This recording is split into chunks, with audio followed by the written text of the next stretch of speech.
Welcome back. Dyatlov Pass Incident, 1959. In the icy silence of the Ural Mountains, 9 skilled hikers disappeared during a winter expedition in 1959.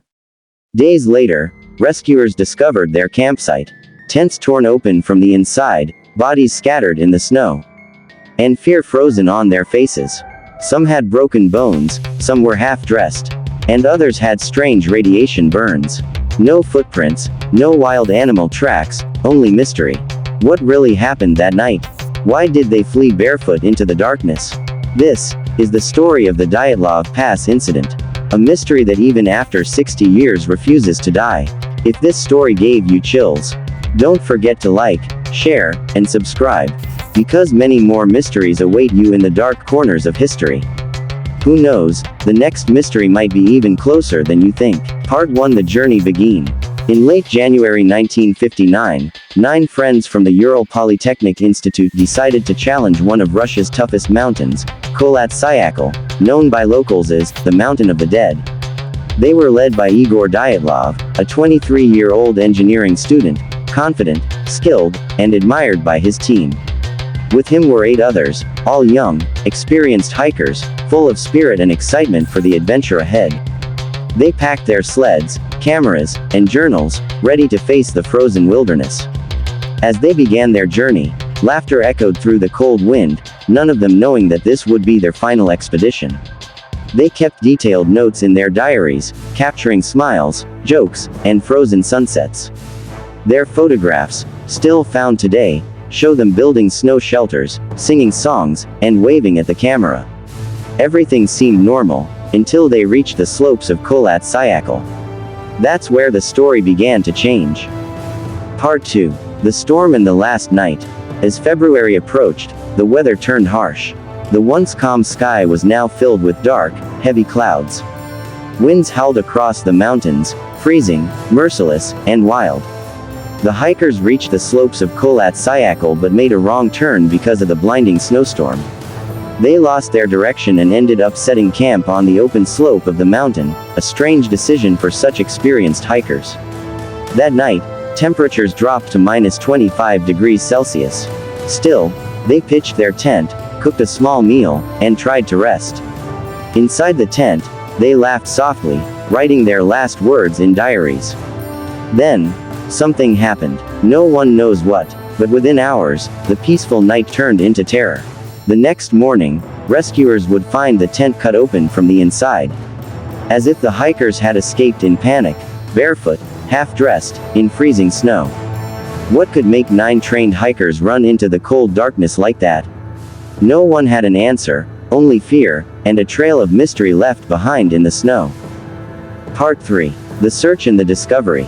Days passed. When the hikers didn't return on time, friends and families grew worried. At first, people thought, maybe the storm delayed them. But soon, fear spread through the university. Something was wrong. A rescue team was sent out, made up of students, soldiers, and local guides. They battled through deep snow, howling winds, and freezing temperatures. After several days of searching, they finally found the tent on February 26, 1959. It was half buried in snow, cut open from the inside. The hikers' boots, jackets, and equipment were still neatly arranged inside. But the hikers were gone. Soon after, the rescuers followed footprints leading down the slope. About 1.5 kilometers away, they found the first 2 bodies, barefoot, lying near the remains of a small fire, under a tree. The branches above them were broken, as if someone tried desperately to climb it to escape something. 3 more bodies were found later, scattered between the tent and the forest. They seemed to have died while trying to return to the camp. And then, for weeks, nothing. Until May, when the snow melted, revealing the last 4 bodies. What rescuers saw shocked everyone. Their injuries were unlike anything seen before. Broken ribs, crushed skulls, missing eyes, and even a missing tongue. But there were no external wounds, no sign of an animal attack or weapon. How could that happen? The mystery only deepened. Part 4. Theories and the unexplained evidence. The investigation into the Dyatlov Pass incident shocked everyone. Officials couldn't explain the injuries or the missing body parts.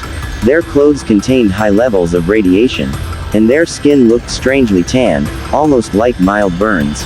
No footprints of animals or strangers were found. Only the hikers' own prints, calmly walking away from the tent. Until they disappeared into the snow. Investigators were left with questions and confusion. What could have caused such fear that trained hikers ran half-dressed into the night? Then came the theories, many, wild and strange. Some believed the group encountered a military experiment gone wrong. Secret weapon tests or sound waves that caused panic. Others thought it was an avalanche. But there were no signs of snow movement around the tent. Another group suggested UFO activity, because strange orange lights were seen in the sky that night by nearby villagers. And some whispered about Yeti, the snow monster, a mythical creature said to roam the mountains of Siberia. Yet, none of these theories could fully explain the evidence. No one could say for sure what killed them, how, or why. To this day, the Dyatlov Pass remains one of the coldest mysteries in history. Part 5. The Legacy and Final Thoughts. More than 60 years later, the Dyatlov Pass mystery still chills anyone who hears it. Scientists, journalists, and filmmakers have all tried to uncover the truth. But every answer only raises more questions. In 2020, a new investigation suggested that a small avalanche could be the cause. But many experts and families still disagree. They say, the evidence doesn't fit, and the fear on those hikers' faces can't be explained by snow alone.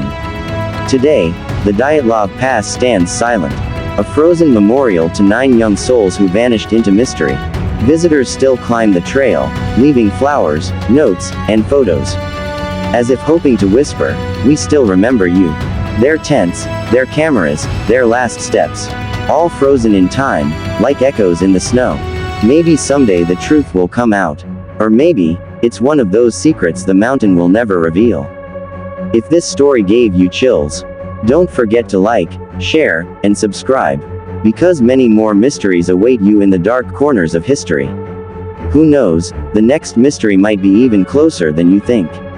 Please like, share, and subscribe. My sternum is